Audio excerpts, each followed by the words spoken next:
Ever feel like your competitors have an edge? Like their secret sauce is just out of reach? They're reaching your ideal customer every single time. But what if we could flip the script? What if we can target their customers and convert them to be your customers? Let's dive into precision targeting with Google Ads.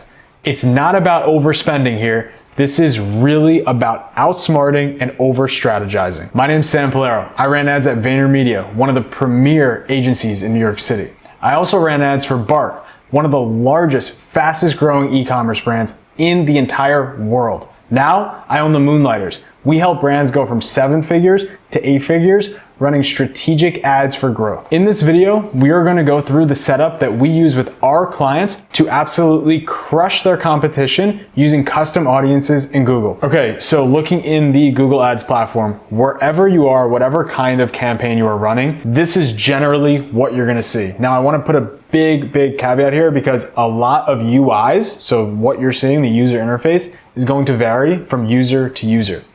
However, what we care about is finding the custom segments.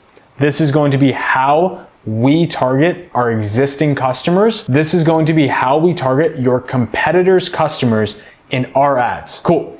So what we're going to do is create a new segment here. We are going to name this customer competitor targeting. And then we need to basically do the same exact thing twice. So you'll notice there's 2 definitions here. First, we have people with any of these interests or purchase intentions. And then we have people who have searched for any of these terms in Google. The bottom one, searched for these terms in Google, this is the one we actually care about the most because this means the person actually did the action. The top one means that Google thinks they are going to do the action eventually. In the bottom one, what I would highly recommend is you take all the things that someone could search for your competitor with their competitive name in front or whatever their brand name in front, add these to the search terms here. So for this example, we are going to use a nail care brand. We work with an existing nail care brand, and I think this is a great example. We are going to pretend that our competitor is OPI. OPI is one of the largest nail manufacturing companies in the world. Basically, they take up a lot of our search. They're our biggest competitor.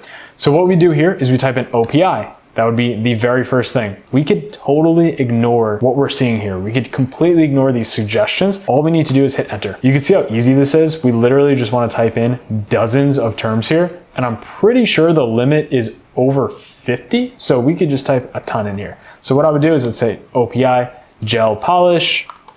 I would say OPI nail polish, OPI acrylic nails, OPI fake nails, OPI pretty nails, whatever. I think you guys get the point. The idea here is to use the competitor terms that we're going to hit. I would also probably name this OPI at the end here, just so we actually know that that's who we're targeting.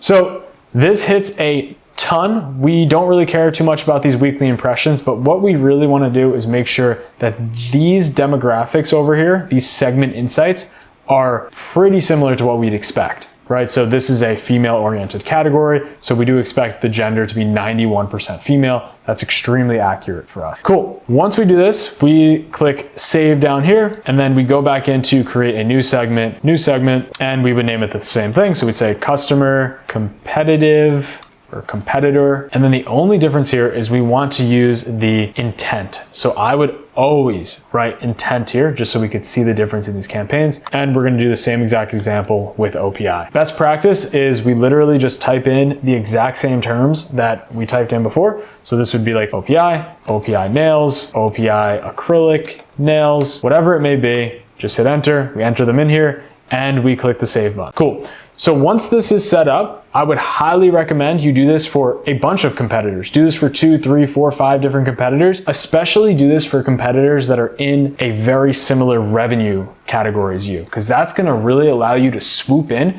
and take a potential customer from them before that person actually converts with that competitor.